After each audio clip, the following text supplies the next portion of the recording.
Good morning, everyone. Today is October 25th, and I want to make sure that everyone reads over the disclaimer. The Traders Help Desk Live Trading Room is provided for informational and educational purposes only and should not be construed as investment advice. If you will notice, if I take any trades in Nadex, I will be using a demo account, okay? And I like to make this evident for everybody to see. Sometimes you don't notice this green header up here. That means it is in demo mode, okay?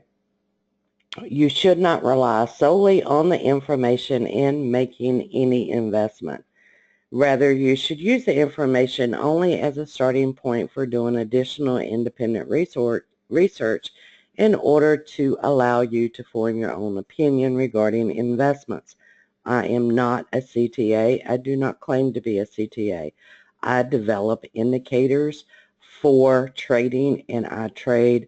Right now I'm trading basically on binary options just because the futures is not moving as much as it once was. Binary options provide the opportunity to make money even if the market is not moving a lot.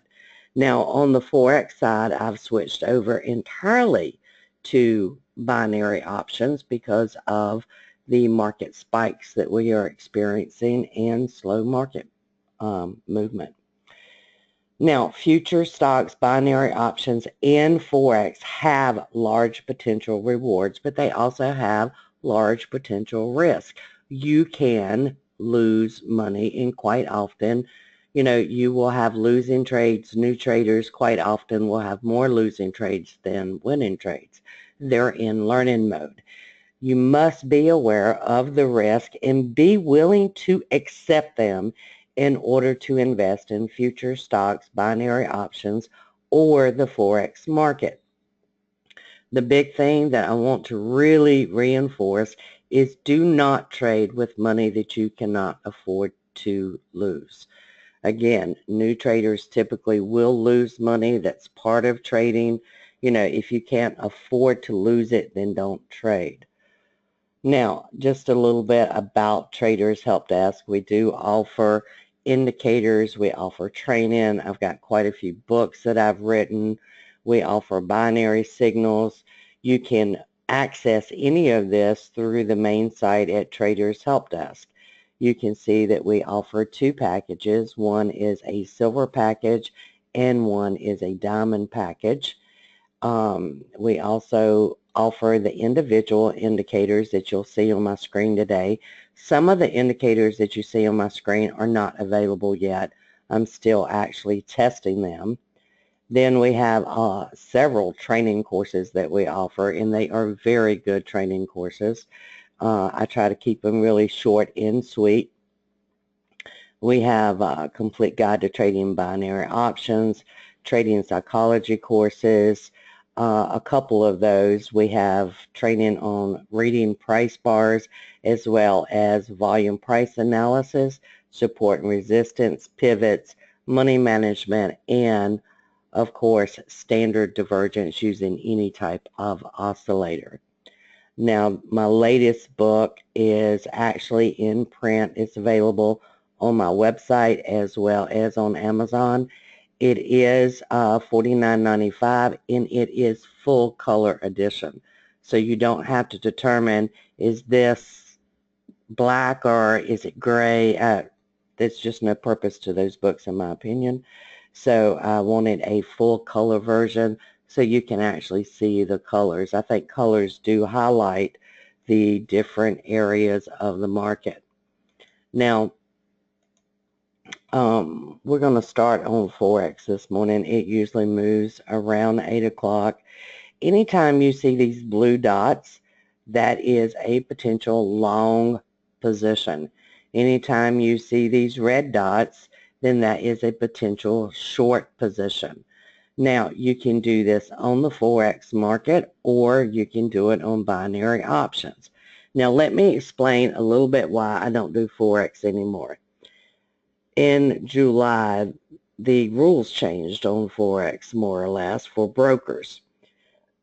future brokers that have started offering forex, like IB, were no longer allowed to offer forex as a trading vehicle. That has really made the pool of forex brokers very small. And what I have found is a lot of times those pip spreads, which is what you pay to go in or out of the market, are increasing at a moment's notice. There's been a couple of times I was in a market and suddenly the pip spread increased to 20 pips. Now, depending on what instrument you're trading, generally that's around $200. That means you're paying $200 to go in that market, $200 to come out of that market. If y'all remember back a couple of weeks ago, the British pound dollar fell about 800 pips. And it was within like a 60-second period. It was just bam, it fell. And the pip spread during that time went to 150 pips. Now, that equates to $1,500 to get in the market and $1,500 to get out of the market. I've switched totally to binary options because of that reason. I'd rather just trade more contracts. Does everybody understand that? And that's a personal decision, but you know, I can trade, if I'm trading 10 contracts or more, that's $18 round trip, okay? Versus these pip spreads that are ever changing. And I mean, there's no notice on it. It just suddenly increases on you. So let's just look at the Euro British pound. You had a dot that was plotted here, and that value was 89.05. You could have taken an at the money, which means this is where price is trading at, for about $50. As long as price stays below 89.05, you can make money on the binary options. In this case, there's no doubt in my mind that it expired in the money, which means that it expired in your favor and you would receive the full profit potential, which was $50. That would be a 1-to-1 risk to reward ratio, or it is also known as 100% return on your investment. Now, on the binary options, you can really measure the return on investment because you know exactly what your risk is and you know exactly what your profit is when you come out of it. On the forex, on futures, we typically use a risk to reward ratio because we're trading on margin accounts. This is the difference. You have no margins on the binary options. So in this case, you had one trade here, you had one trade here, both would have made money. On the US Canadian, you had a short entry here, which in all honesty, you'd have to go out till 7 o'clock this morning on that because there was no 2-hour binary. So if you did a binary just at the money, it would have been right about 33.40, okay? By 7 o'clock, it would have to be under 33.40. And as you can see, by 7 o'clock, it was. Let's find the 7 o'clock bar. 7 o'clock bar was at 33.20. So even though this looks like it lost money, actually, if you know the binary options, that would have made money. Let's go over to the USD JPY. You know, look, you had an entry here, entry here, entry here, entry here, and you just had another entry. Now, the USD JPY is one of my favorites. The reason that it's one of my favorites is because you have a strike every 4 pips. So not only could you do an at the money, but you could also go 4 pips away. So in this case, the entry is 104.22.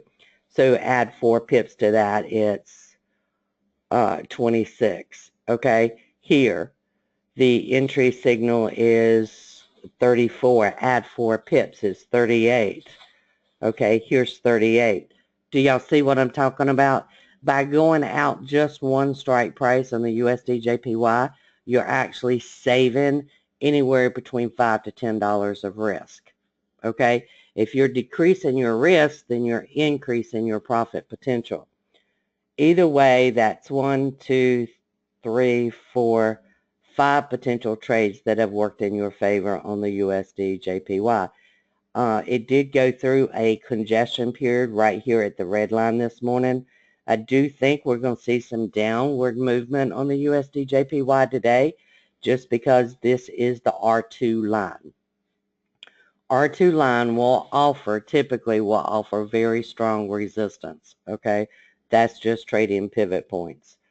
On the Euro USD, very similar to the USD/JPY in that you have a strike every 4 pips. So in this case, you will go in long. Now, if you count, this was at 6:15 this morning, okay? You need 4 price bars in your favor. 1, 2, 3, 4. You couldn't have taken the 7 o'clock. You'd have to take the 8 o'clock, which ended here. So if you did not take profits on this little up run, then you were stopped out. Do y'all understand that?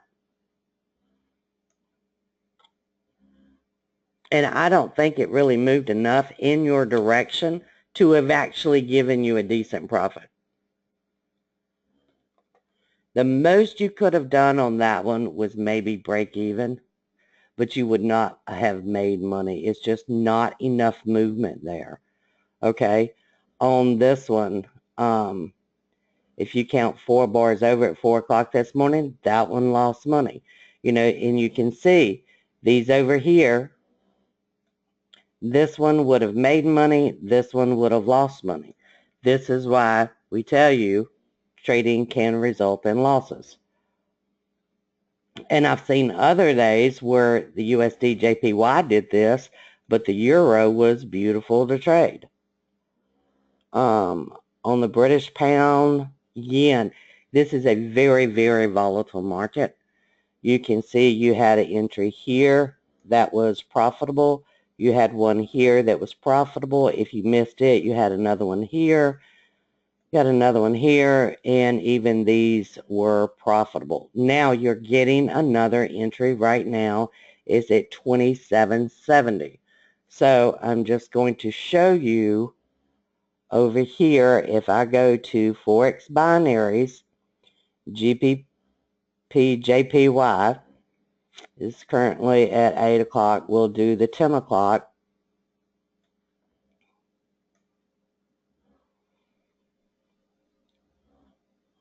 Now, in this case, on the British pound, it's 10 pips between your strikes.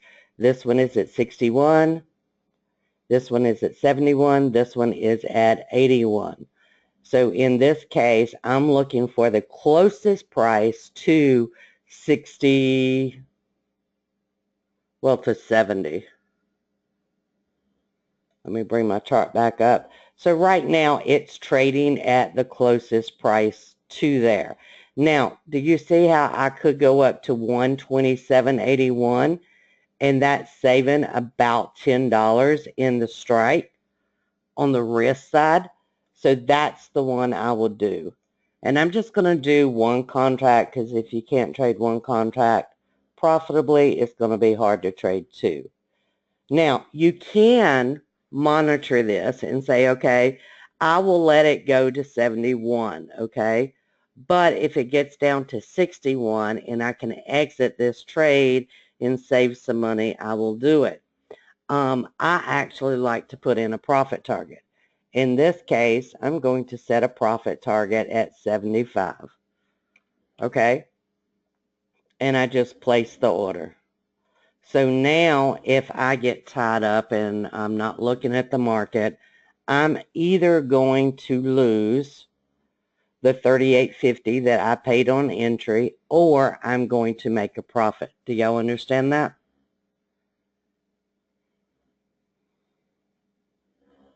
Now, this very well may be a bad trade, and the reason is you've got increasing volume. As this approaches the ATR, you have increasing volume, okay?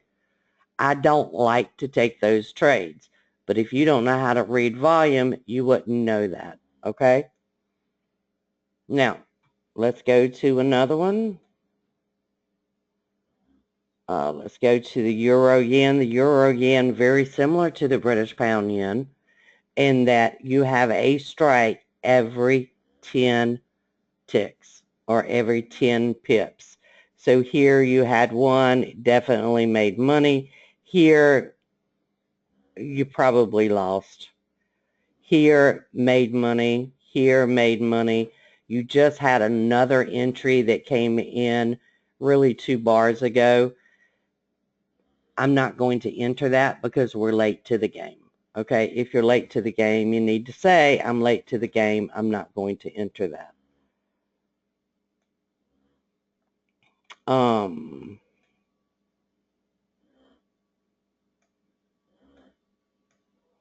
Let's go look at the British pound, and it has really been messy. And that's just being honest with you. It's been very messy.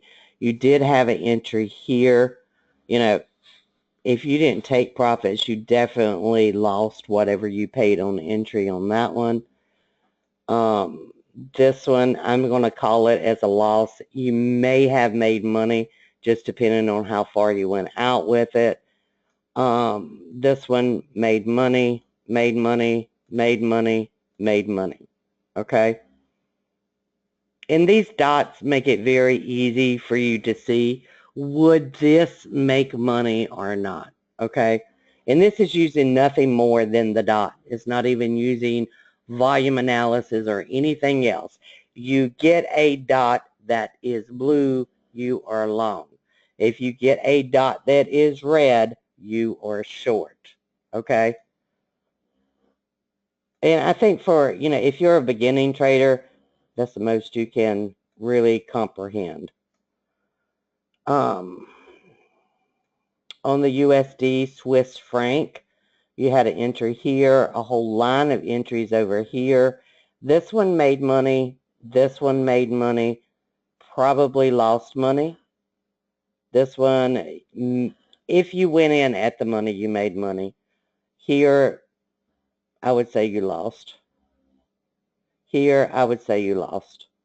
I'd rather err on the side of, hey, you lost money on these versus, trying to make it look like, oh, you always make money, because you don't. This one, you would have made money on the Aussie. Now, the Aussie is 5 pips between there, okay? So you have a strike every 5 pips. It's very similar to the euro dollar into the USD JPY. The difference is the Aussie dollar is a slower moving market, okay? That means, well, you might want to go at the money more than you go out of the money on the Aussie. This one, if you did use it at the money, it did close below that value. Here, you lost money. Here, you lost money. Here, you made money. Here, you made money. This just makes it very easy for those of you that say, how accurate is it? Well, if you went in at the money on each one of these dots, you made money. But don't, it looks great this morning. There are times where you're going to lose money. There's just nothing you can do about it. That's trading. This one, I'm going to say you would have lost money. This one, you would have made it because of this little rundown here on the Aussie yen. This one definitely made money, definitely made money, definitely made money, definitely made money. Okay? I would be hesitant right now to take any more on the Aussie yen because it is trading above the red line. The red line is the R2 line, okay? That's going to offer a lot of resistance, so it's not a good area. Now, the other thing is It's never going to plot a signal when you see the plus marks and these congestion dots, okay? Because I know this is in a congestion area. What we anticipate this market to do is to, when it breaks this ATR, it will come back and test the ATR. Now, sometimes it will come straight down to this congestion dot and then it pops back up. Other times, it will come back and try to test the ATR first. So these areas, they need more analysis than other areas. Do y'all understand that? And it's any time that you see the plus sign and the dots. It can be, in this case, the dots are below, the ATR is above. In this case over here, the same one. Let's find one that wasn't.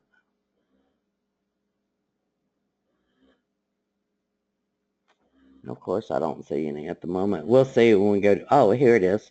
Do you see the congestion dots are above and the ATR is below? Okay, this is telling you that this is a congestion area and you need to analyze it just a little bit better than normal. Okay?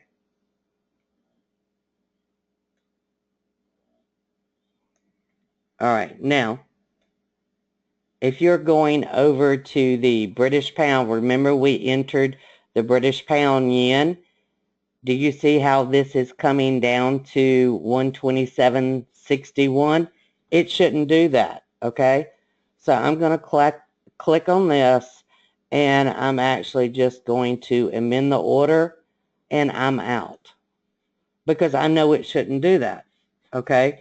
Now, if we get another entry here at the congestion dot, if we get volume divergence, I'll re-enter. That will be fine. I will be closer to price. Does everybody understand that? I do not just take a trade and then say, okay, it's either win or lose. I don't do that type of trading. I actually watch my charts if possible, and I want to see, okay, what actually happens here. Okay? You can see right now you're getting another entry on the USD JPY. You're getting the blue dot. Okay? So I'm going to pull up the USD JPY. I need at least 1 hour, and that means I'm going to go out to 10 o'clock.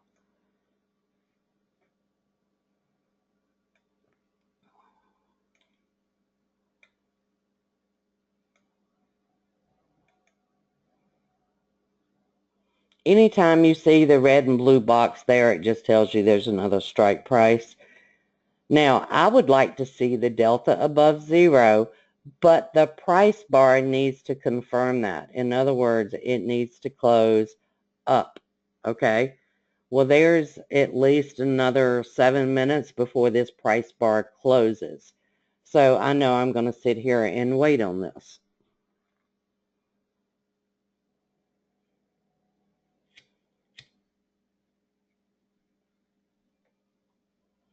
If it closes down like it is doing right now, then that tells me that this was just profit taking. Okay? So I can't trade this as a momentum shift because the price bar is not confirming what I'm seeing in the volume. Now, the one thing, and I've got to move that over, that I also look at, do you see how you're getting this, we call it hidden divergence here? So from this low to this low, we're making higher lows. And yet on my stochastics, and this is one that I'm developing right now, the other one's a little bit too jagged for me. Do you see how we're making lower lows? And this is what I say, your eyes are going in opposite directions because this is going up and this is going down. Shouldn't do that. That's hidden divergence, and it should actually make this pop to the upside, okay?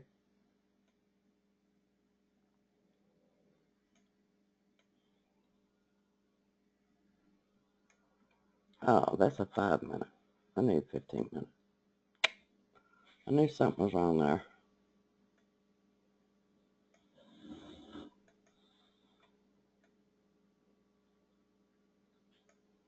Now, there are two things you need to watch when you're doing the binary options.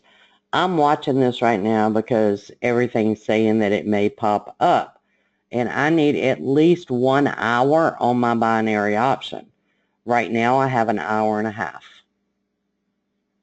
But if, let's say this moved down to 50 minutes, I would have to go and look at the new binary.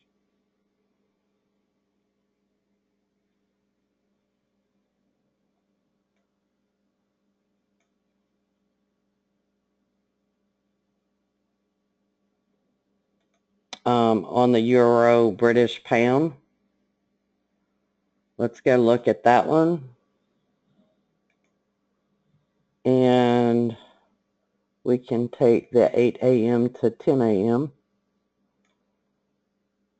And this is slow because of the GoToMeeting software.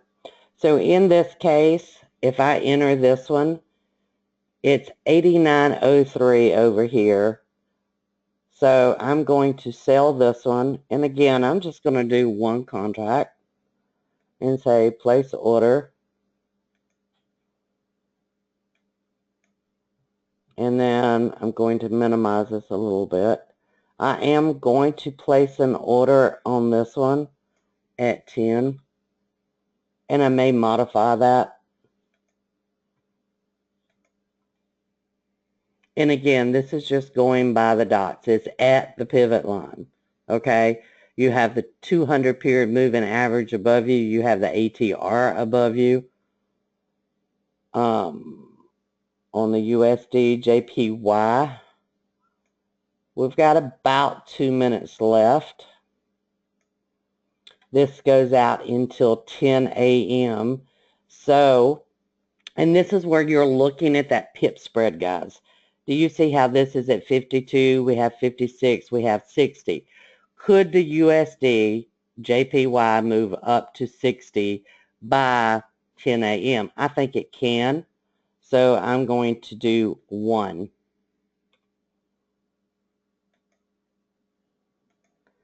And again, I'm just going to go ahead and set a profit target at 85. And again, you can always modify that by clicking on the gray box, okay?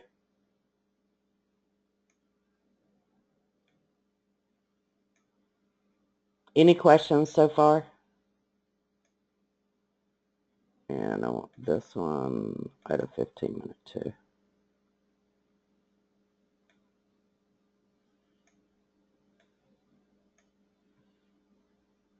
So we have one above here, we have one below over here. Any questions so far? Now, once you learn to trade with one contract, then you can start doing 10 contracts, 15 contracts, 20 contracts. I slowly increased my contracts. I didn't do it overnight.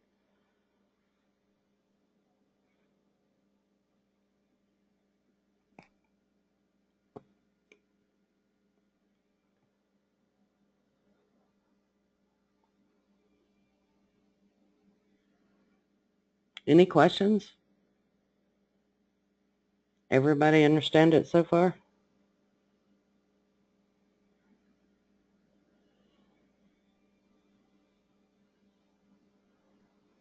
Now, we're in the Euro British Pound, and we're in the USD JPY.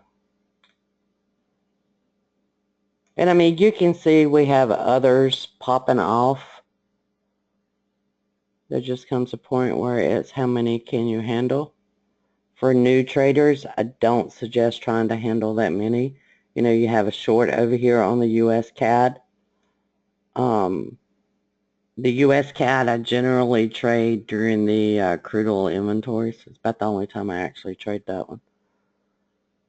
We'll go look at some stocks for those of you that trade stocks.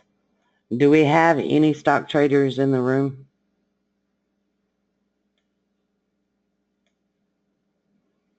Yeah, it really, same concept. Hi, Sashi. It's really the same concept. I don't do a lot of stock trading. I limit the stocks that I trade usually to, what I use a lot of. Okay, Duke Energy is my light company, so I trade Duke a lot. Amazon, I should own stock in Amazon because I buy everything off of Amazon. Priceline, I don't personally trade Priceline, but I know it's one of the ones that's traded quite often. So, on Verizon, you see we had a short up here. That's a pretty nice trade there. We just had a short come in on Duke over here. Let's see. Here, this is this exact same thing I'm telling you about these congestion dots. Did you see how these congestion dots held price up? To me, that's an entry point, okay? But it's not one that I'm going to plot because to me, if you're doing the congestion dot, you're going into the higher time frame, okay? And there has to be enough room between this congestion dot and this ATR to at least take some type of profit, okay? On Amazon, you can see these congestion dots held price up, and it's because the higher time frame was trending up. This was your first entry into this uptrend. This would have been a second entry. This would have been a third entry. And this entry, you probably got stopped out on, although there is a congestion dot here. To me, you would have been stopped out on this bar. It's the same concept that we've been talking about all morning.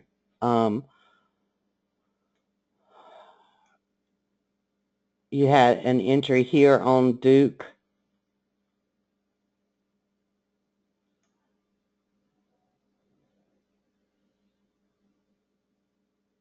Then you had this entry. You also had one again at the congestion dots. I took the congestion dot entry on this one because I traded it down. And I do that just because it makes me feel better about giving them money every month.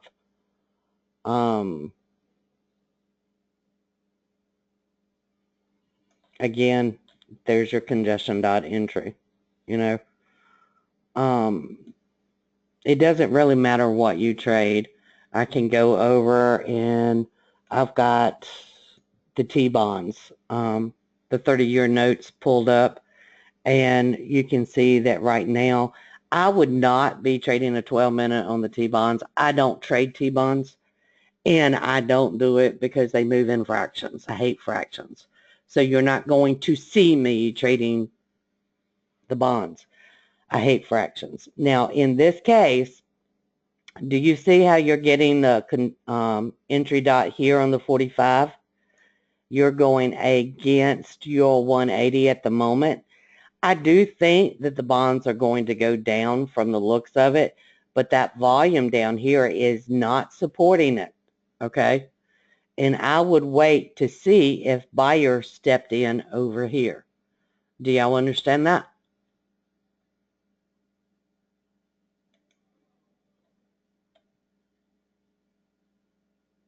All right. So we've went over most of those. On the Dow, the ES, the NASDAQ, I would wait until 9:30 to trade those this morning. You can see that the 45-minute has given you some entries on the Dow. But do you see these congestion dots on the 180? You have an ATR above you here. You have an ATR above you here. I'm not looking to go long. Not until it clears these areas that are going to act as resistance. So for now, I'm going to leave this up, and I'm going to go get me a cup of coffee, and then we'll see what happens, okay?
Okay, I say I did not miss very much.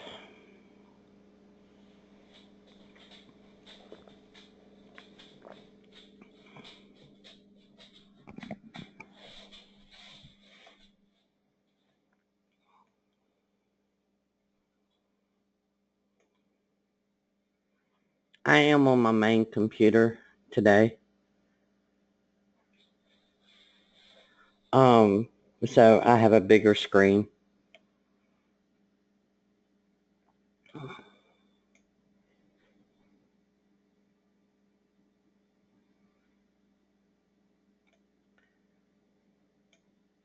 Marv, you're asking, I've noticed many of the trades you showed would have been in the money if taken on a daily instead of the 2-hour. What is your outlook on what time frame to take your trades?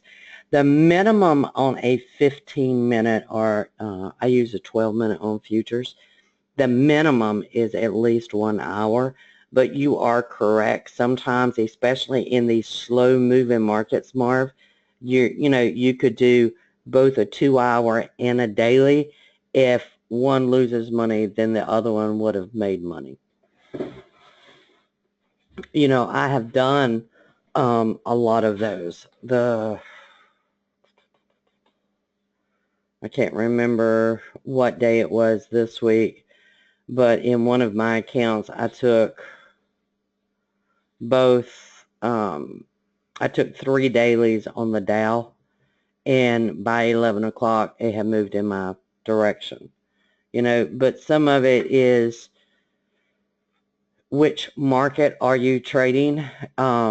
Gold and crude, I don't trade a whole lot on the binaries. It has to be like non-farm employment, I'll trade gold. Crude oil inventories, I always trade crude, and I trade the U.S. Canadian typically. But they end early on the binaries. So if you don't get that market movement at the U.S. Open, the majority of the time you're not going to get it. So it really kind of is dependent on the market. The Dow, the indices, they have made these, you know, it's like a 100-point move in one direction at the open, and then the rest of the day is the opposite direction. The forex pairs typically tend to actually trend better right now, and I think it's because of the election. We're seeing, you know, different type of market movement.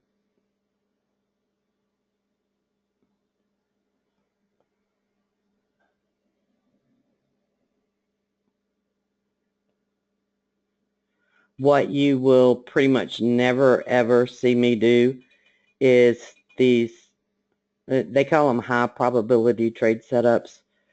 For example, on the Euro British pound, you know, if you sell this, you're paying 74.50 in risk.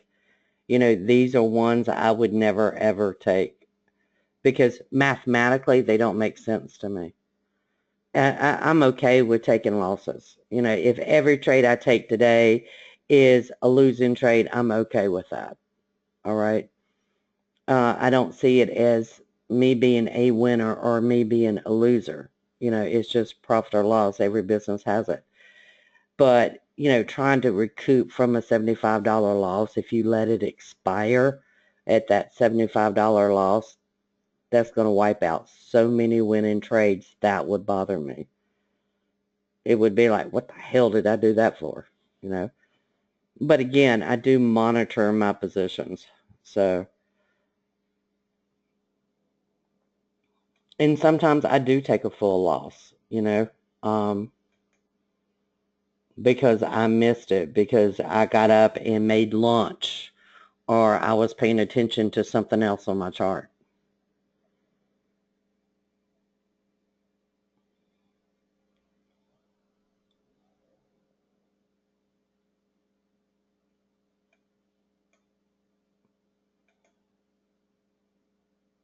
And sometimes I've taken, you know, like right now on the Euro British pound, I'm at a $24 loss, and I'll exit that and then it'll come back in my direction. I mean, it happens.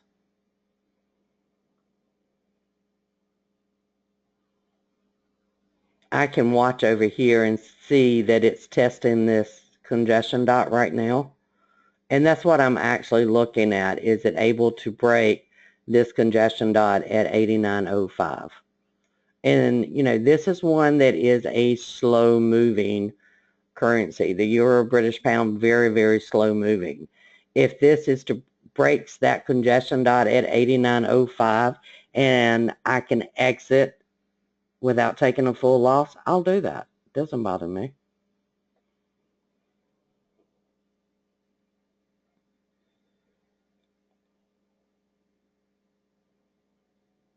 I'm not sure I would take a daily right now on that USD JPY, Marv, because I do think we're going to see some downward action on it. It may go up and hit the red line at 104.66, which is about 6 pips from where our strike is. But once it does that, it may come down. Do you understand that, Marv?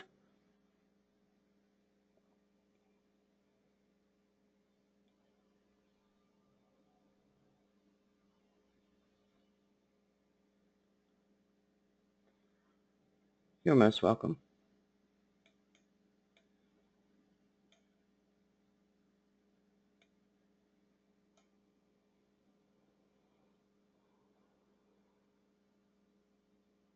Now these lines that the magenta dots in this dash line, that is something I'm still working on. So that's why I'm not talking about it.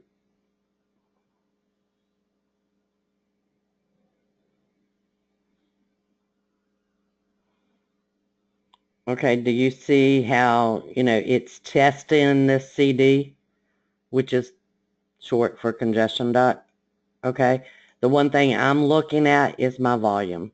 Okay, my stochastics. Okay, the stochastics is at 80, which means that it's actually overbought at the moment. Okay, how far am I from price? Well, it's playing right above my strike. So would I exit that one? No.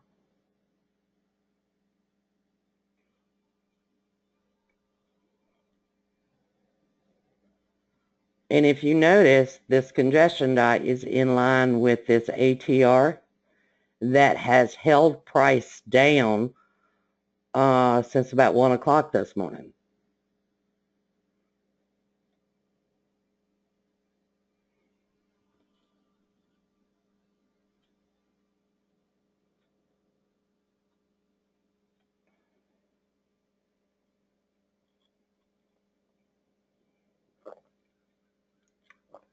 Oh, it's a lot less risk, Marv. Especially right now because we're not seeing a lot of movement in futures. The Dow used to move 250 to 300 points in one day during the U.S. session. It's now doing about 100 points, 150 points. That's hard trading there, guys. I recorded a lot of my trades yesterday morning, and I had a great morning. And you look at this right now, and you're saying, well, you're down $17 or $10. You're only going to make maybe 50. Well, start multiplying that by contracts. That's what I do. It's called compounding contracts. I mean, once you have a methodology and a trading plan that's proven to take money out of the market, compound your contracts. That's what it's about. I mean, if you're trading 10 contracts or more with Nadex, it's $18 a round trip. Okay? If you're trading futures, $5 round trip, that's 50.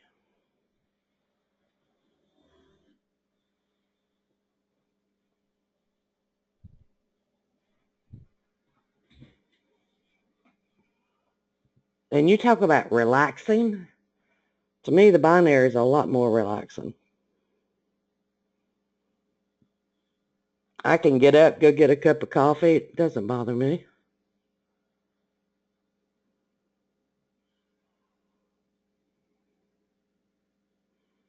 And the reason it doesn't is because I was okay with the risk when I went into the trade.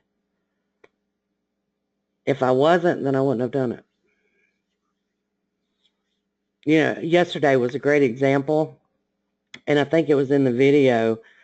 It was a little bit iffy. I thought the market was going to move down, and I didn't, but it was a little bit iffy, okay? So instead of doing a binary option, I said, okay, let me look at the spreads. Well, I could get a spread for 12 bucks. No brainer, I'm doing the spread.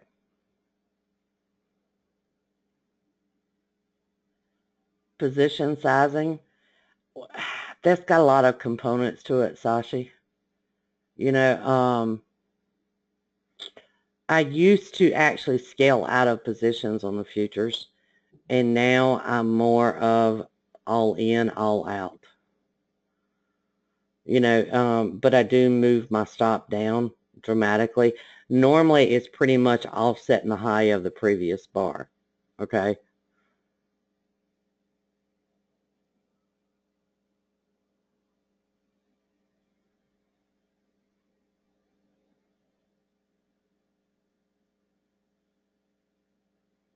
But you know, if I'm going in with 2 contracts, it's 2 contracts in, 2 contracts out.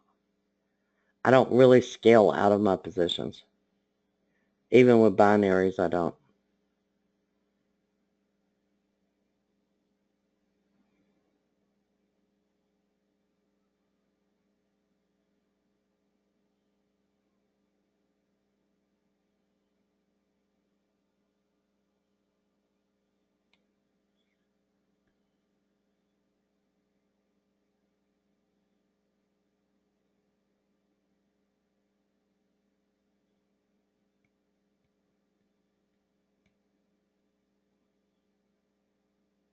Now, on the Euro British Pound, I'm still not seeing buyers coming into that market. The stochastics is still showing overbought. So I'm not going to exit that position. Now, it will have to move, 5 pips in my favor. And I might be wrong on that. It happens.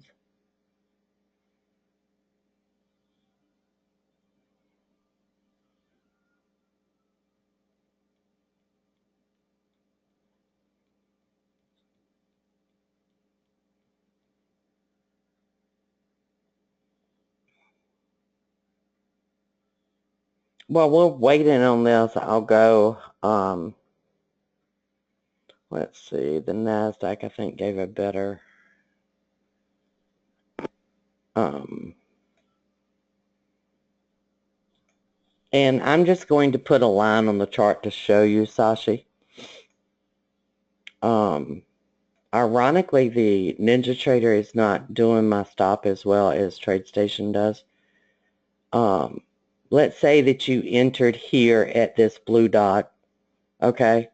Once price, and by the end of this bar, price has definitely moved in your direction. I'm offsetting this low, just offset it by a few ticks. You can see that there's a little red hash mark right here, okay? You get the next bar, I would leave it the same. The next bar, probably move it up a little bit. The next bar in your direction, move it up a little bit. The next bar moves in your direction, I move it up a little bit. And then you get this bar, and yes, I'm still moving it up. So you come out about 49.06. And the reason that I do it that way is because I know that if it comes down to this line, that it's going to give you that magenta peak, which means it's going to come back down to the ATR. Do you really want to give back your profits? Your job as a trader is to take profits. Does that make sense to you, Sashi? And I would rather go in and take profits on all of those contracts than say, okay, I'm going to cover any potential loss with this. Because let's say you're risking 10 ticks, okay? That's typically what my stop is on a 3-minute. It's 10 ticks, okay? So even if you take one contract off, you have to take off one contract at whatever your stop equals for all contracts. Do you understand that, Sashi?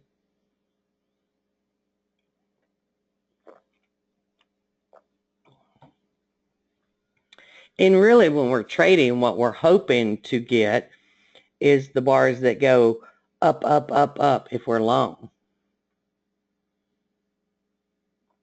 The Ninja Trader stop is not working as well as what the TradeStation is. I don't know why. It's exactly the same calculation. And so we can't figure that one out. But, in some of it, you just have to use, your own preference too. Let me see if I can get a Ninja Trader open.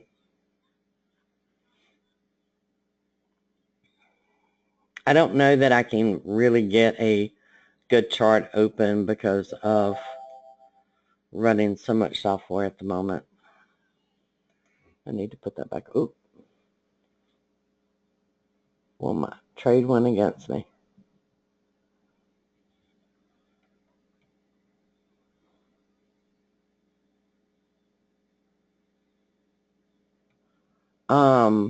Yeah, let me show you real quick. We'll show you on the USD JPY. I don't have the futures data on NinjaTrader.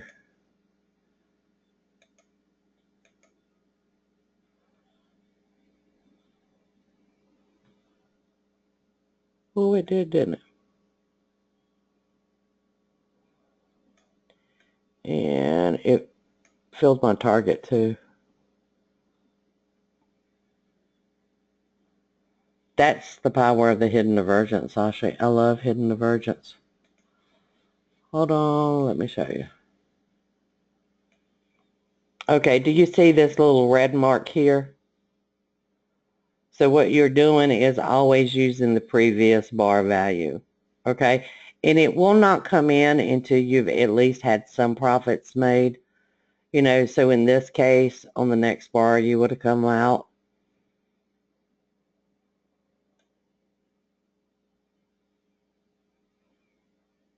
You know, if you had entered here, this one I would not use until the end of the bar, the close. Oh, I love hidden divergence. And I'll show you the difference real quick.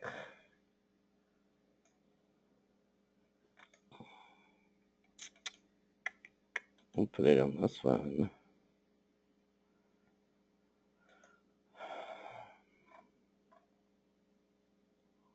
Stochastics.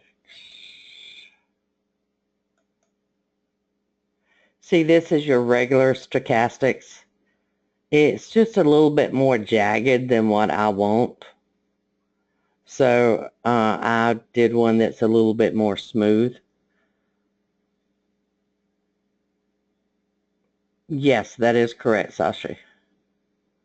Yeah, this is my slow. I smooth it a little bit because I don't like all of these jagged edges. They give you false entries.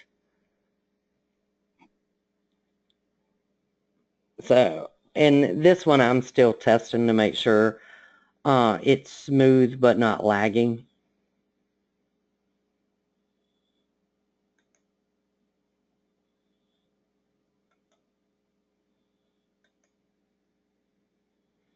It will be when I finish it. Okay. The good thing is when you buy one of the packages, anything that I come out with for a full year, I send you. Okay. And it covers you for a full 12 months. All of my training that's online, you're covered for 12 months. If I come out with any new indicators, you're covered for 12 months. Now, after your initial 12-month period, if you want to continue that membership, then, you know, there's an annual membership fee that you pay. And you also get like into the Skype room. And, you know, some days we're really active in Skype and other days you don't hear us say anything.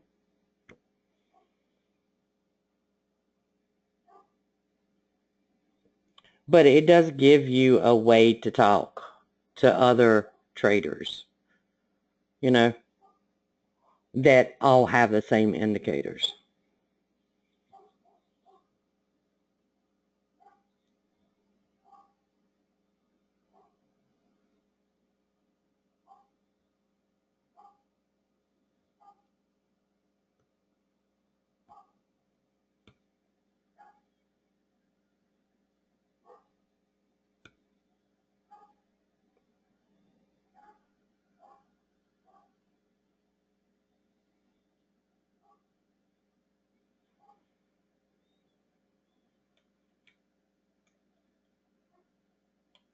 Now let me, now see this one, you know, you can save $4.50 by exiting here. You know, the USD JPY was already filled. And this one has an hour, you know. Could it come back? Yeah. With us being at the 220, 250 mark, I'm just going to let it ride. You know, at this point, there's no reason to exit, in my opinion.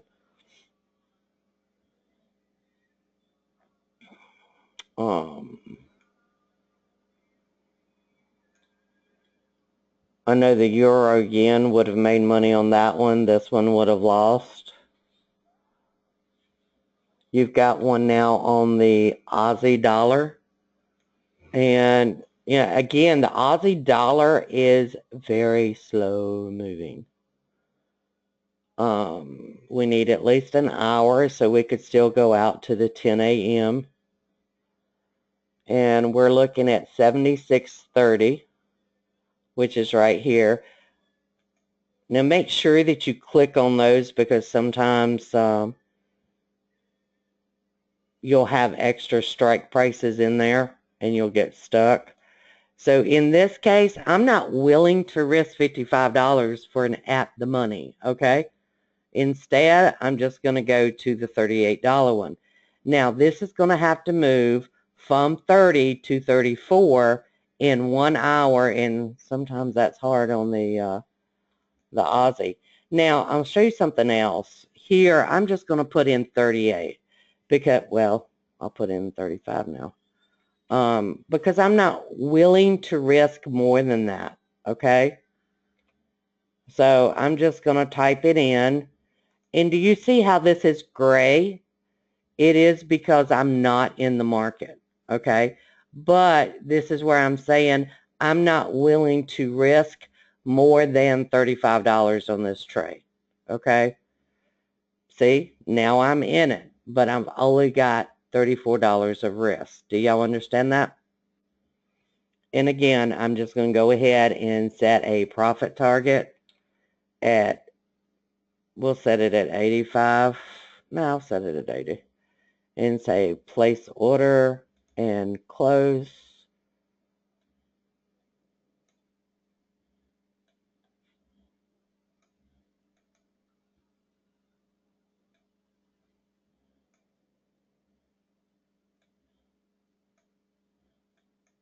And that one, it is just, I got a dot, okay? That's all that was. I got a dot. It says go long. I'm going to go long.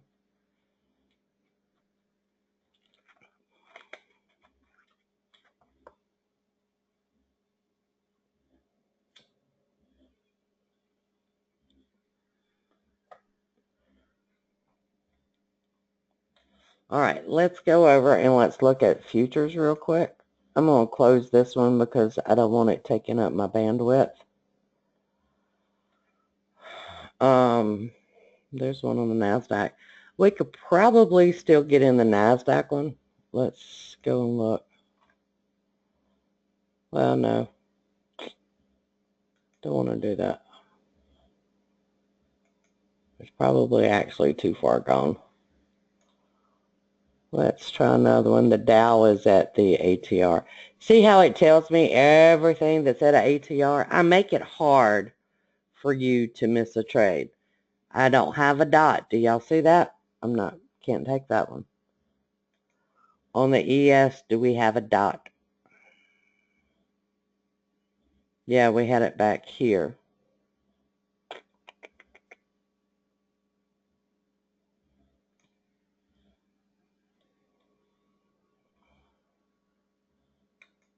Crude, not one of my favorite markets, but we will look at it. No dots. We do have one on this. This is for a daily. Okay.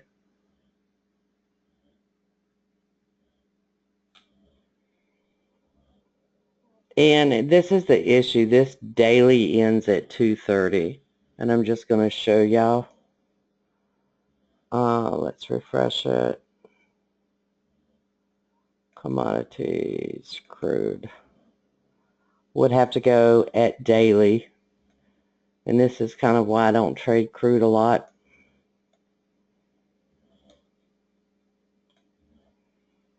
So right now it's at 50.32.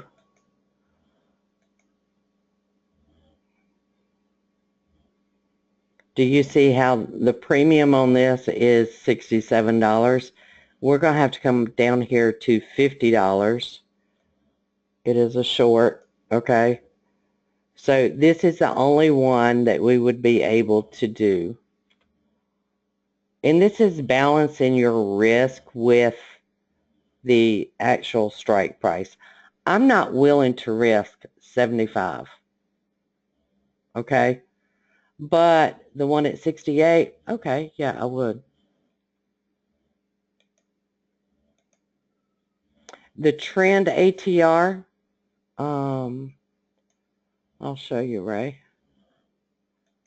Let me take off this one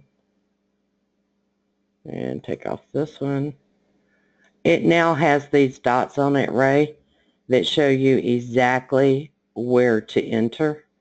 The only time the dots are not plotted is when it's in a congestion area.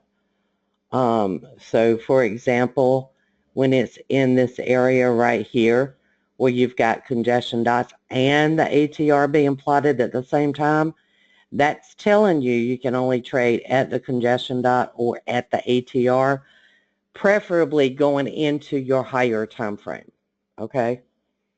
But I know all of my clients have said they like it a lot better just because you get the dot.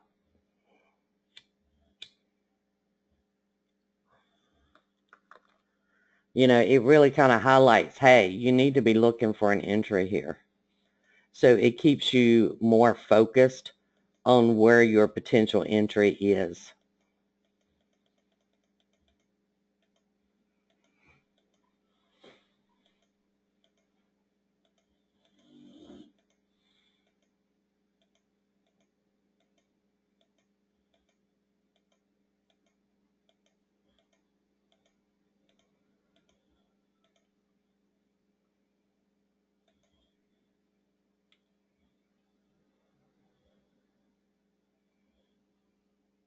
No, this is the ADX.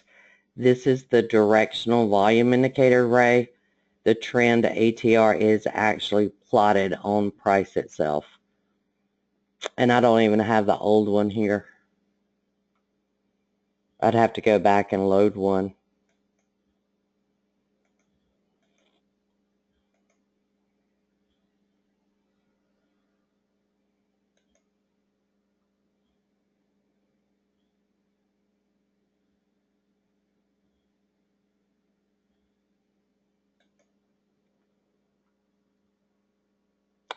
The one thing that we have not put on the crude is a target. We do need to do that in case I get caught up in something else.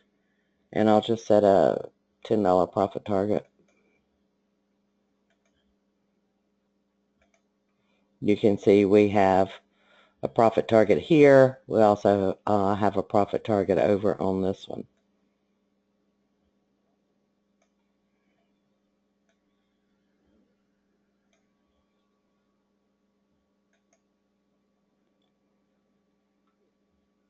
And I think it's going to get down to 49.75.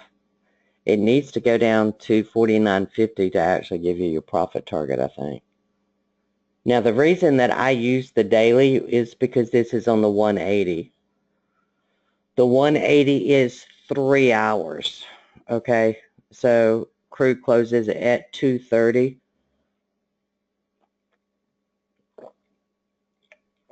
Now, you can also see that gold, and again, gold is not one that I actually trade a lot.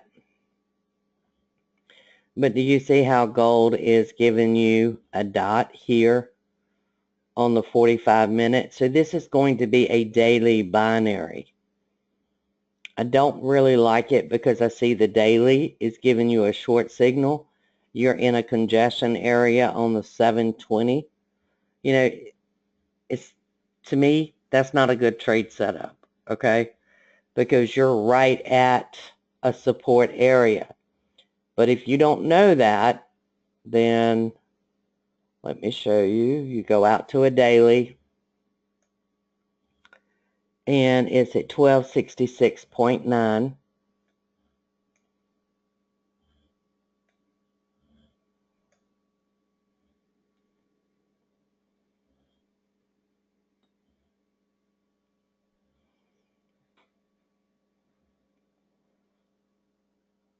So I've got to wait until it gets to 1266.5, and then I would be trying to buy the 1268 area. Do y'all understand that?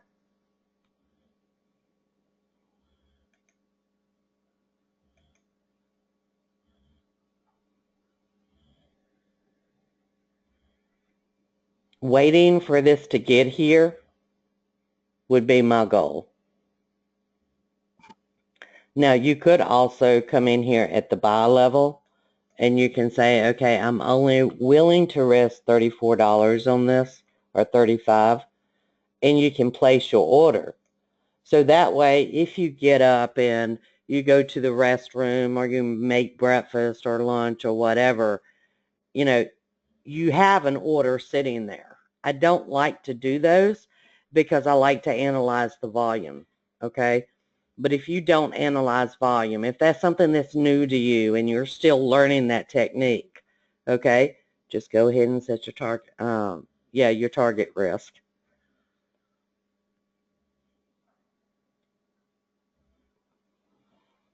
So if I come over here, I can monitor all of my positions at one time. So the Euro British Pound, we're pretty much at a full loss.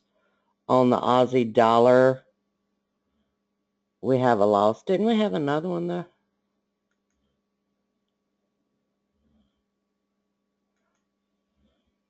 I thought we did. Maybe we didn't. There's the gold, which has not been filled yet. There's the crude. Oh, okay. If we get in gold, we'll have 4 positions on.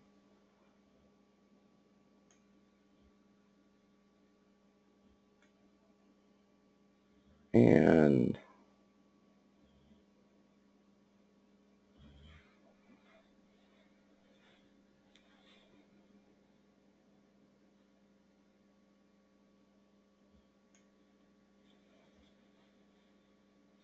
take this back over. Ooh. I'm trying to see my chart, so.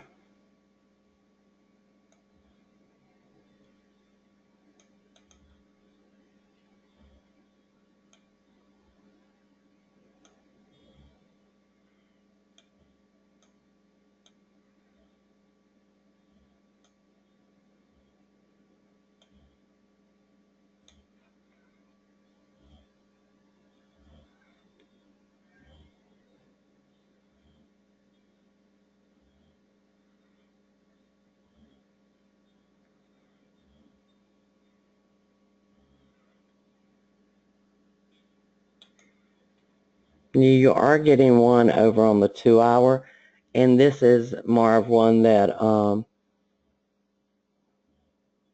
you could also do because you're doing a 2-hour and a daily.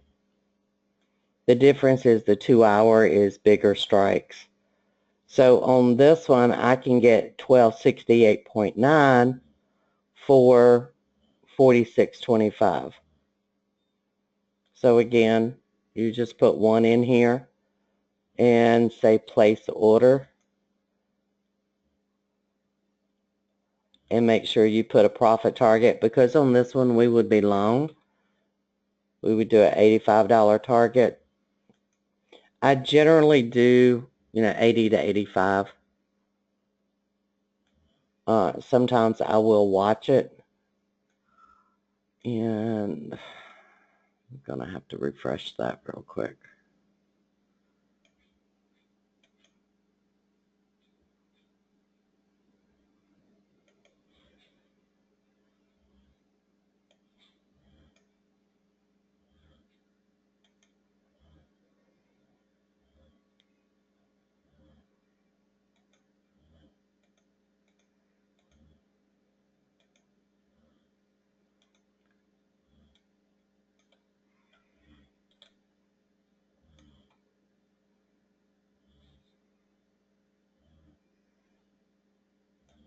Sometimes Nadex runs out of memory, so if you have to refresh, you have to open all of your charts up again.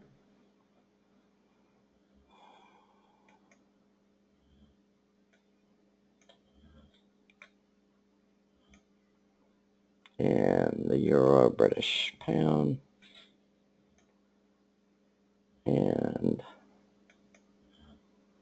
evidently we got in gold too. It went down. Oh, that's the 2 hour, that's why.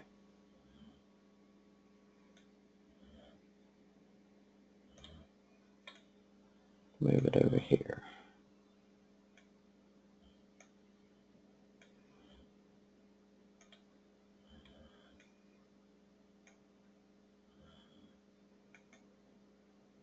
Move this one over here.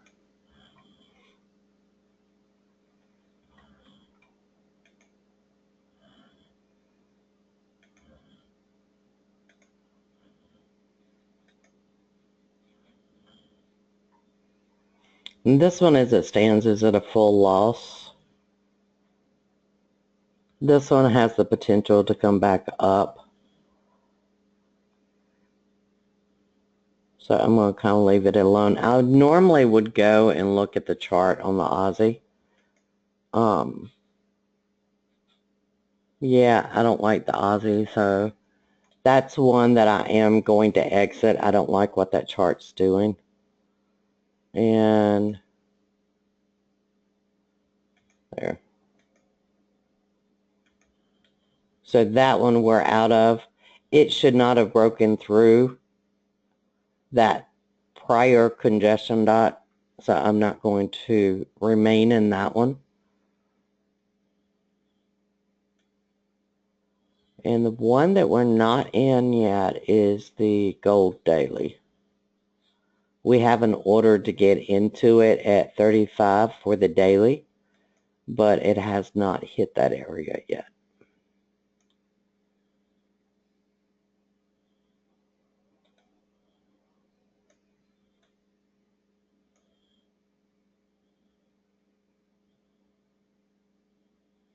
See, we're down here at 1266.5. If it does not hit this area, we will not get into it.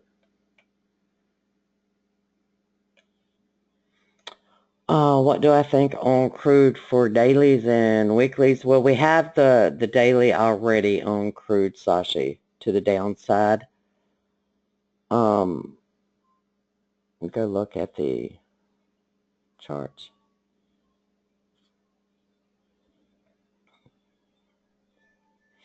It will need to break this ATR on the daily and on the 720, okay? And if it doesn't do that, it's going to bounce, okay? And typically at these ATRs, it will give you a bounce up from the ATR. I think it has already occurred on the 720, but you're still going to have it roll into the 1440. But I think overall the market direction would be down. Does that answer your question, Sashi? Normally on the weeklies, especially with the binary options, normally I do not do those until Wednesday.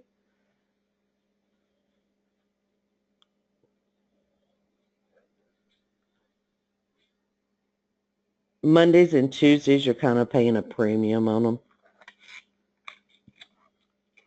By Wednesday, that premium is starting to decrease.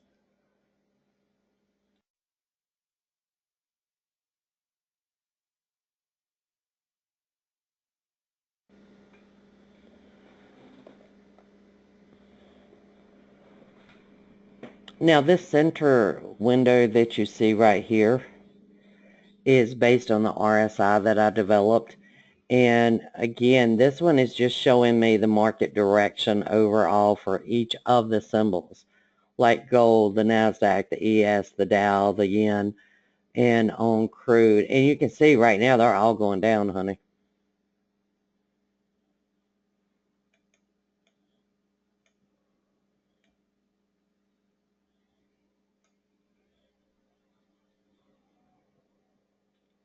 There used to be some nice correlations between the markets. Oh yeah, the dollar is just way, way overextended, Edgar. But You know, you're not seeing it anymore. You know, if gold was going up, the others were going down. Nah, I can't find that correlation of late. Okay. And there's a lot of people that, you know, will tell you the same thing. The correlations are just off right now. And a lot of this is, you know, the election, you know, will they raise the rates in, you know, December? There's so many questions right now about the economy that the market is not performing as well as it has in other years.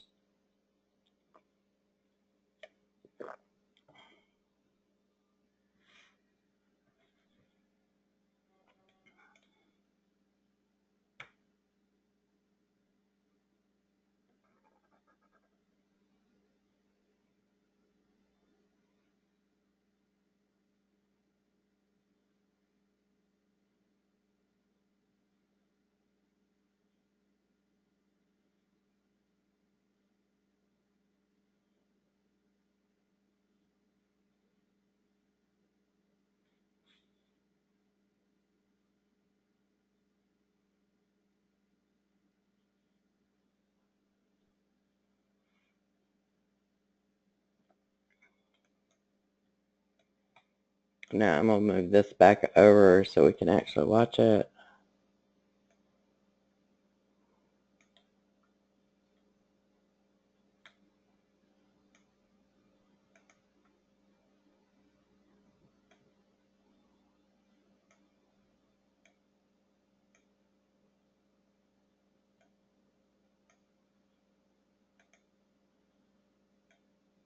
Now this is the 2-hour gold binary.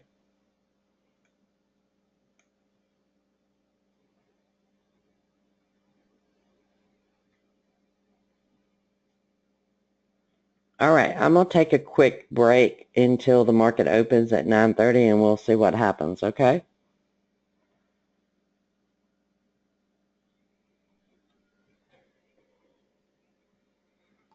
Any questions before I go on break, guys?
All right, let's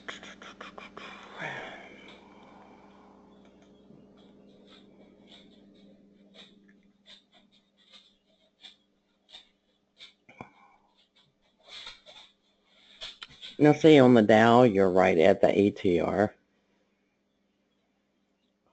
Not many sellers in there either.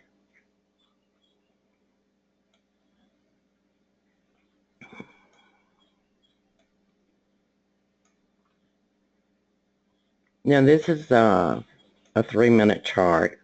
The reason I knew to look at the 3-minute is when you're trying to time an entry, if you're getting this magenta dot on your entry, it's a bad entry. It's just really a bad entry because it's going to come back to the ATR at 18,135, which is the current value of it. Now, as a trader, I believe that, the market's probably going to move down. This is what it's been doing all morning long, and I believe it's going to continue this trend direction. Now, I don't like this particular setup at the moment. This is when, and this is what I was doing yesterday in the video that I showed, this is when I would go out and look, if I can find them. Let's go to the spreads. Price is currently at 125. Okay, so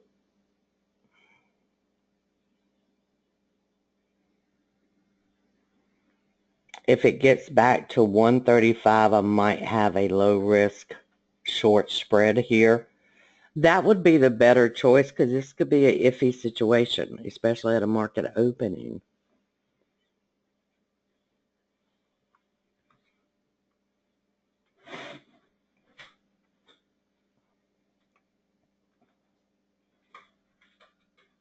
And the market's going to open in about 30 seconds or less.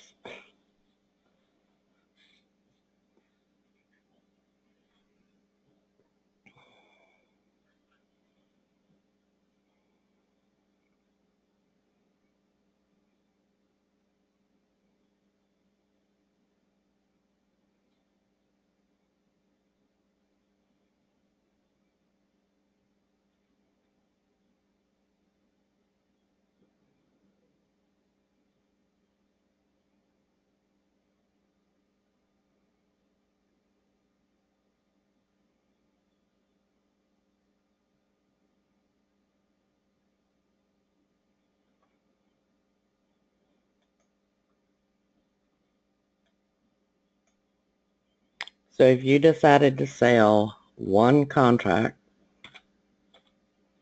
it's going to cost you $31 with the potential of making $69. Okay? So I'm just going to place the order. Now, unfortunately, on the spreads, we actually do not have a chart that really reflects what price is doing. Okay? And this one does not expire until 11 o'clock. Does everybody understand that? Now, why did I choose 18,150? Because you're looking to sell a resistance area, and 150 would be the closest resistance area with the least amount of risk.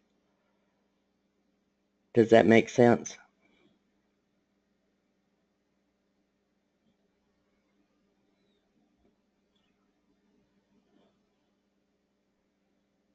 And in this case, when I do my charts, I actually will put a line where the ceiling is. This is considered the ceiling because I went short. And I'll also put a line at the value where I went in, which is 8119. And I'm going to change that to a dotted line.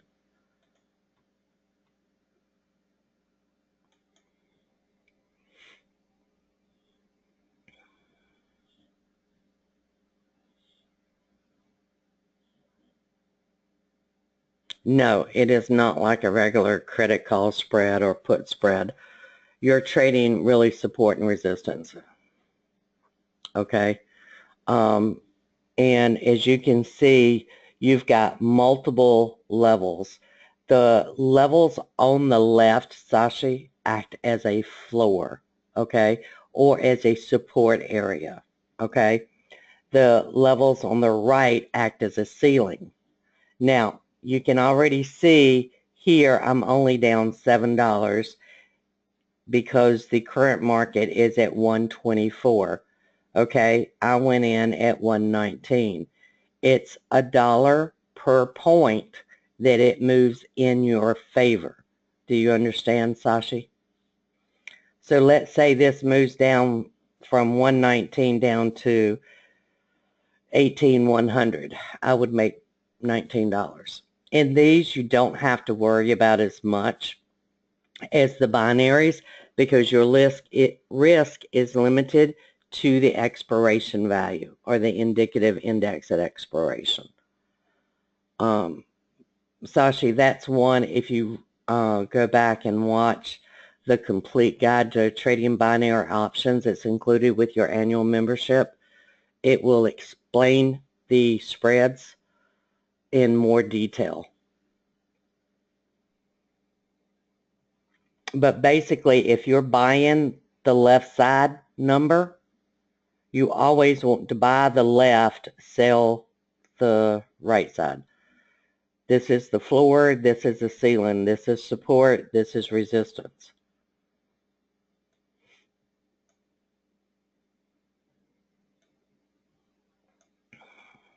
The daily, we still have that order there, which I'm actually going to cancel because I don't think it's going to be hit now.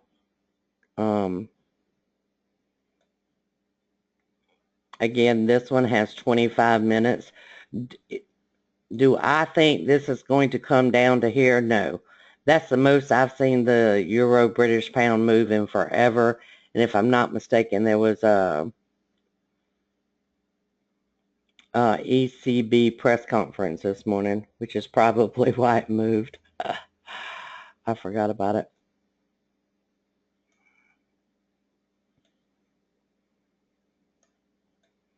So we still have crude, and this is out on a daily. And we still have the gold 2 hour. This will expire in 1.5 hours.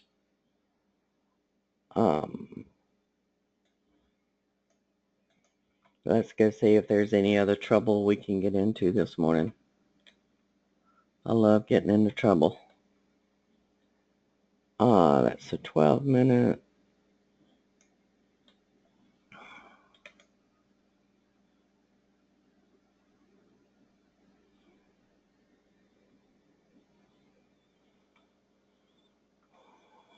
Let's go see if there's anything on the ES.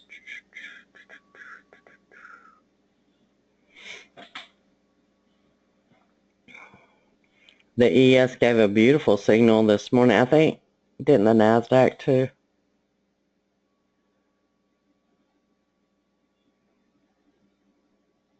That was your signal to go short this morning.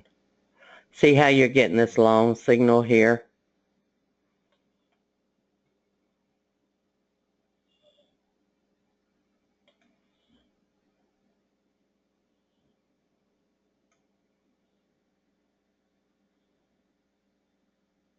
And Sashi, this is another one that had that divergence on it.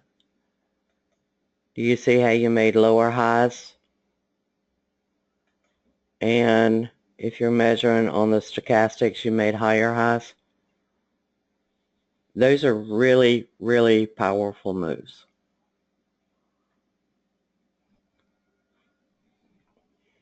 And I thought about designing that into an indicator, but you really can't because it takes the human eye to see that divergence correctly.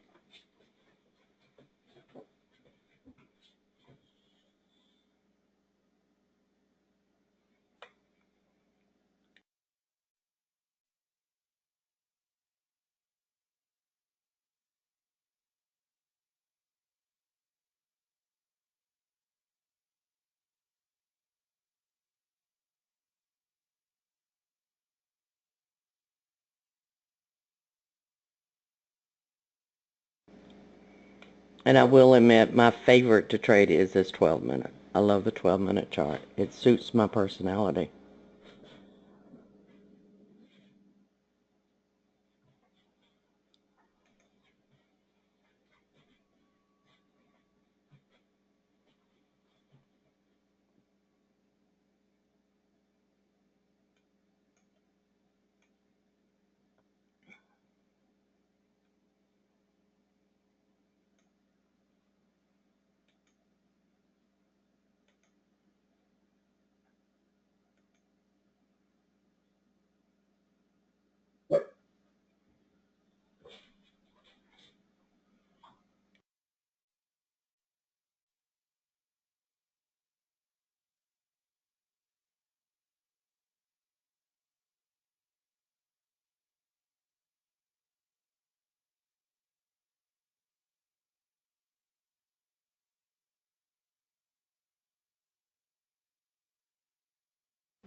In order to continue to go short, you would need that ATR on the 180 to be broken. Now you do have it at an ATR here, you have it at an ATR here. I would like to see them actually push down through this ATR.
On the 3-minute NASDAQ, Sashi? No.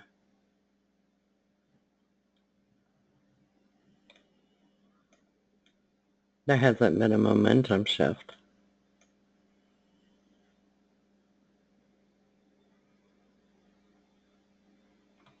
Wait a minute. I'm on the Dow. Let me look on the... No. This one was a momentum shift. This one was not. The difference is this price bar confirmed it. This one did not.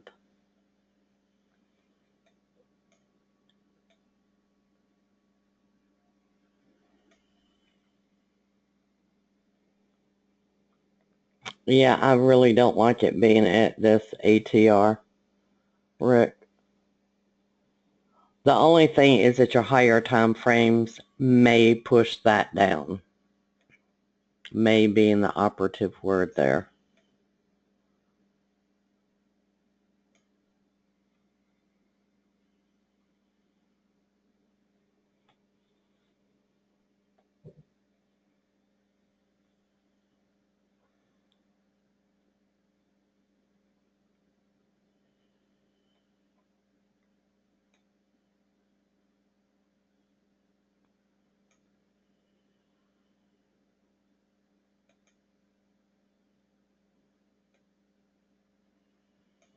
I'm going to show you a 20-minute that I did. That's why I was quiet.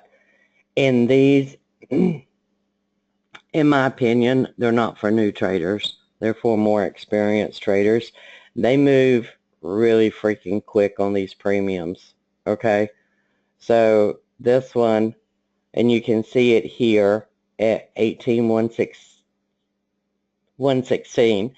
I only paid $30 of risk because I went short. Okay? And I mean, this one takes a lot of concentration to get in at a price you want. And if it starts going against you, you need to get out really quickly.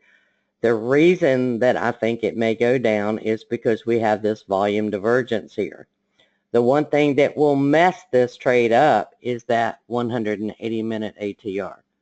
Not quite there yet, but it will mess it up big time.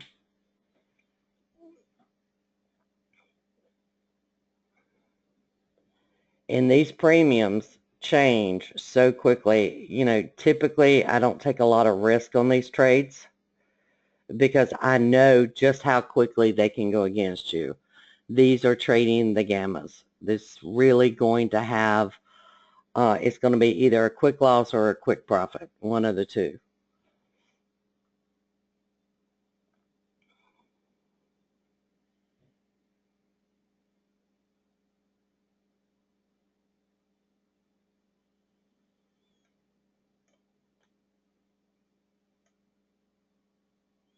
And this one, you know, these premiums will change very, very quickly on you.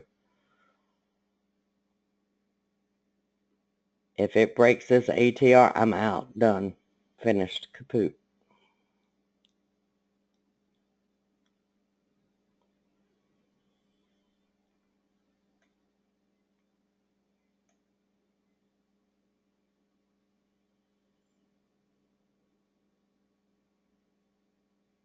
Now, you see sellers starting to come in, but it's not confirmed by the price bar. You need this price bar to close down.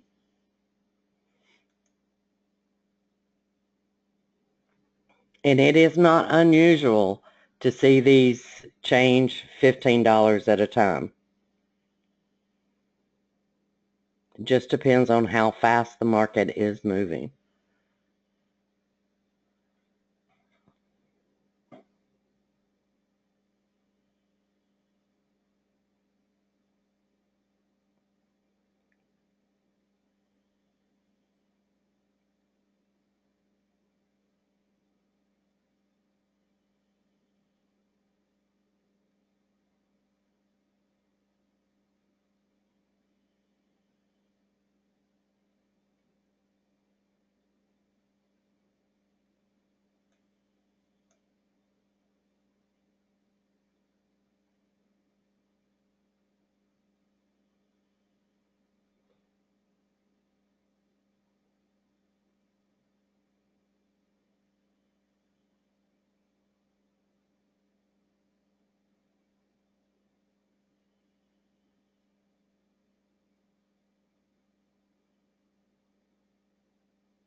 The reason that this dot is disappearing is because it's a matter of whether the close is above the ATR value or not.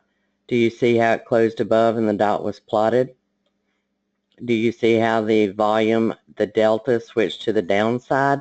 But it is not confirmed by price.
And this only has 20 minutes to move in your direction. That's it.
The one thing I'm looking at is because that congestion dot plotted there, this actually should come back down and test the 18112. It's got to do it in 8 minutes and 26 seconds.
You too, Kareem.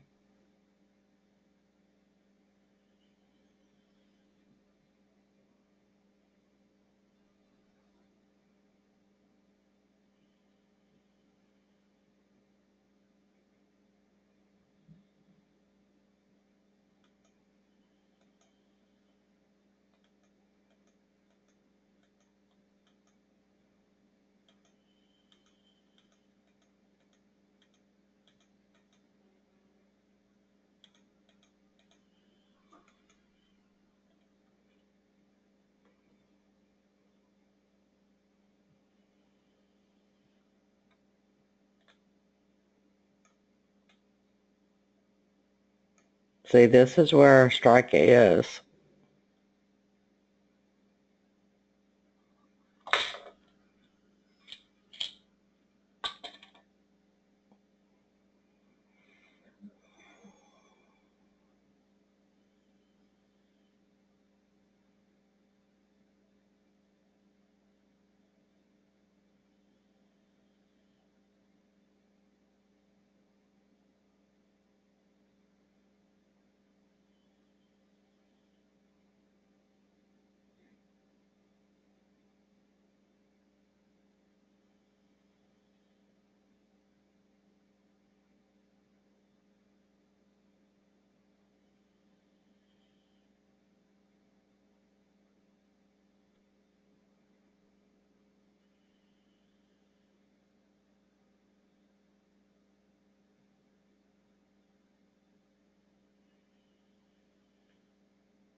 You see how it's struggling at this congestion dot, which happens to coincide with the 200 period moving average over on the 12-minute.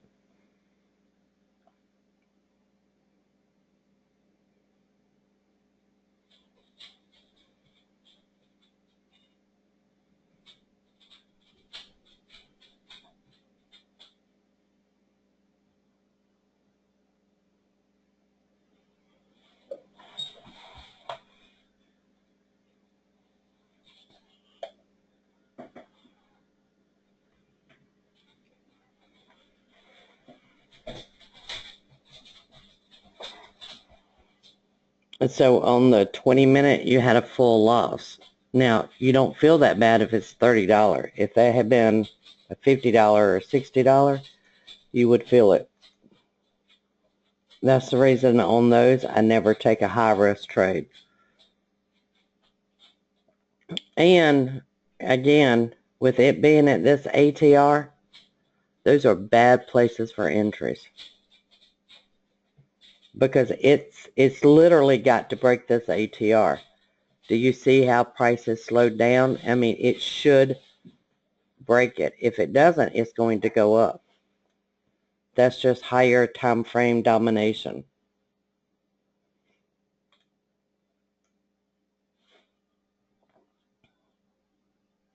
We still have an hour left in gold. And of course, on the crude, we have all day. Now, on the spread, you just leave the spread. Let the spread work. Because in this case, you know, if it comes back down to this ATR, okay, then you're not going to take a full loss on that.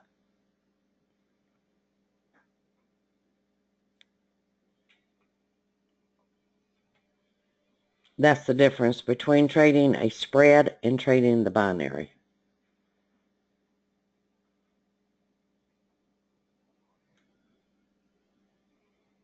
And that congestion zone on this 180, it could play in this congestion zone all week.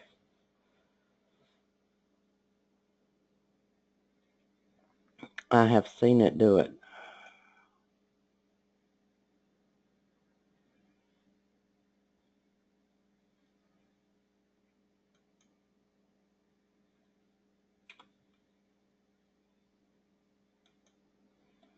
And this is not an area I would want to enter on the NASDAQ right now,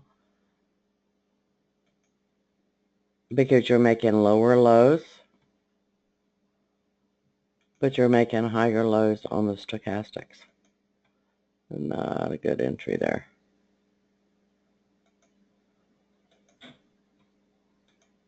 I would expect it to at least come back to that ATR. It may give you another entry.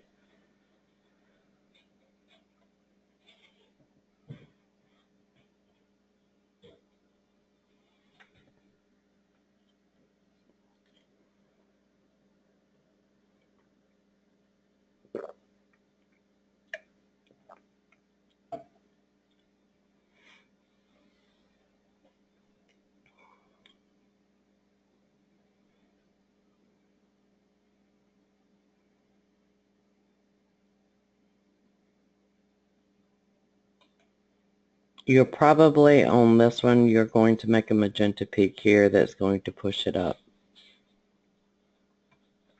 And let's look at the ES. The ES already has it on there. See this magenta dot? This is what tells you it's going to come up to the ATR. That would give you another signal to the short side, very much like this signal over here. But again, your issue is 2141. And if I mark that on the chart, you'll see what I'm talking about. There's your 2141. That's the ATR value of the 180-minute chart. Do y'all see that?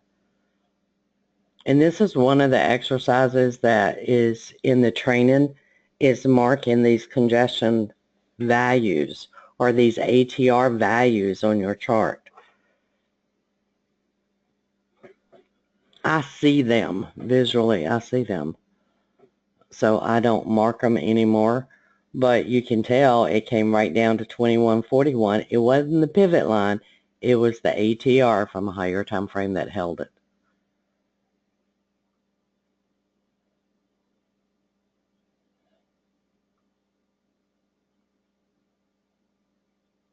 Let's go look at gold. Gold, you had the magenta peak.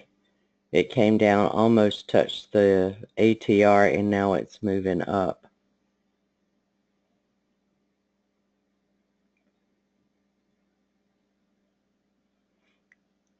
And that trade, which was actually a good trade setup from this dot, is actually in profit.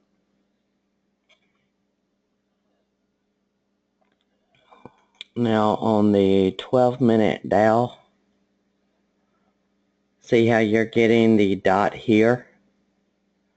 But again, if you just take this dot by itself on this one time frame and you're not looking at this 180, you know, this is supporting price. This is going to resist price at 18,180.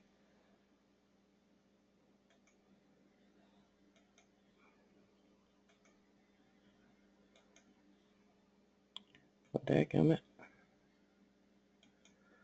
So here's your overhead resistance. And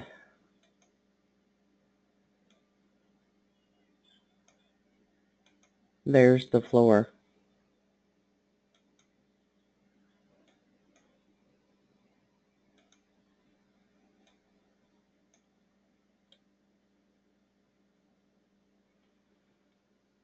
That's your range. Okay. Yeah, 177, it's right below that same area. You're right, Larry. So you have a double area that's going to resist price here. Do y'all see that?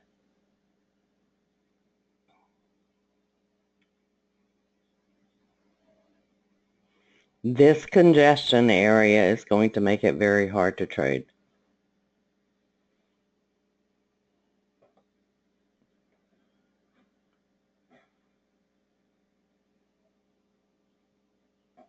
And we have been seeing a lot of this at the opening. Yeah, it's chop, chop, chop. You know, to me, and Marv, I think this answers your question. If you go over to the indices binaries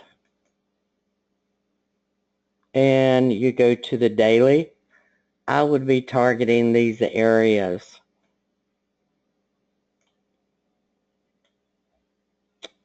I hate it when it does that. See how you have 18,180? Now, would I pay almost $70 for that right now? No way. But let price get up there and then I might consider it.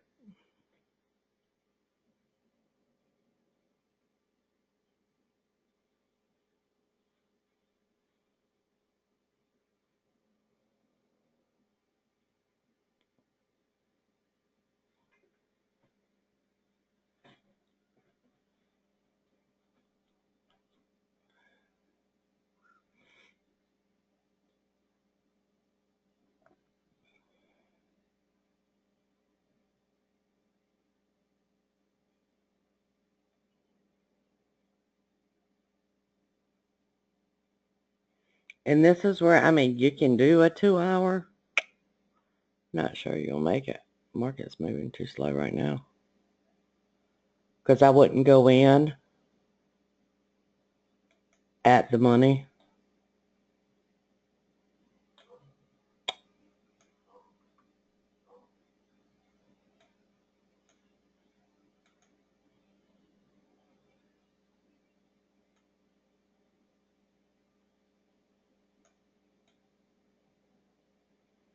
This has the potential of going 3 strike prices against you right now.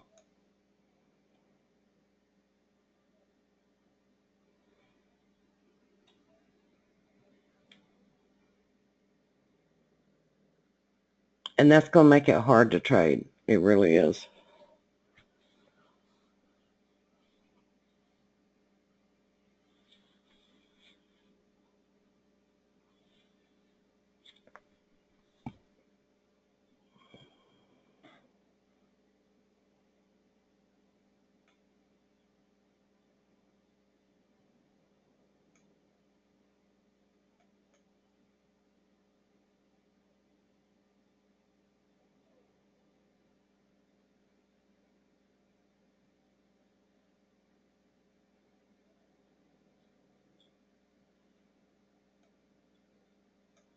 This is where it needs to get to coincide with these resistance lines.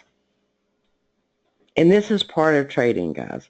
Just waiting on something to get there.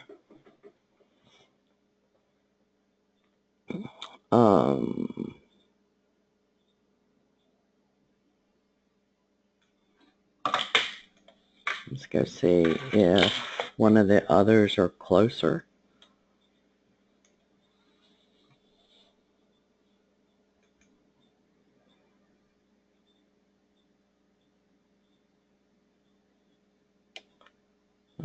Nope.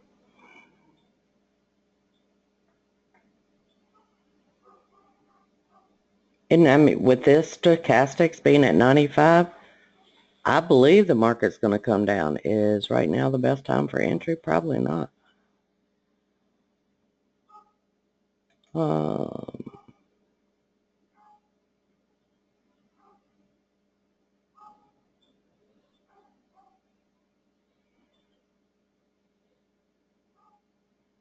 See how much selling volume you had on that bar? But again, is right now the best time for entry? No. Let it get back to at least this ATR. You are seeing an increase in sellers on the ES, so you're probably going to get a signal. But wait for the retracement.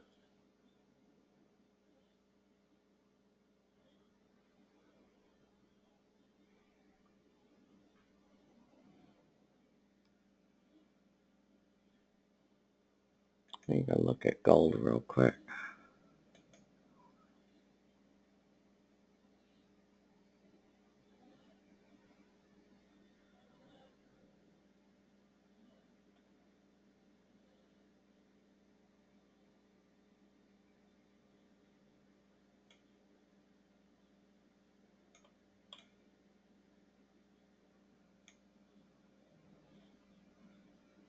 How long do I have in that one?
Just not liking it.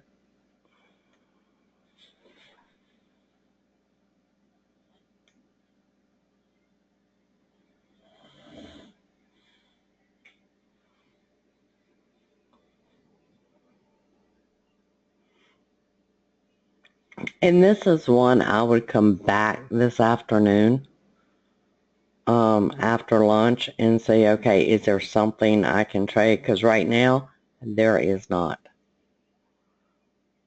That congestion zone on the 180, you actually have to trade it daily on it, and the range is only about 70 points. It's just not the ideal market right now.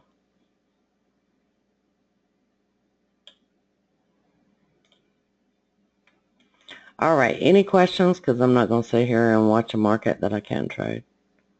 I'd rather be watching movies or something. Oh, that's me. Any questions, those guys? And I do watch movies on the computer while I'm waiting on a trade setup, so. All right, everybody have a wonderful day, and I'll be back next Tuesday, same time, same place.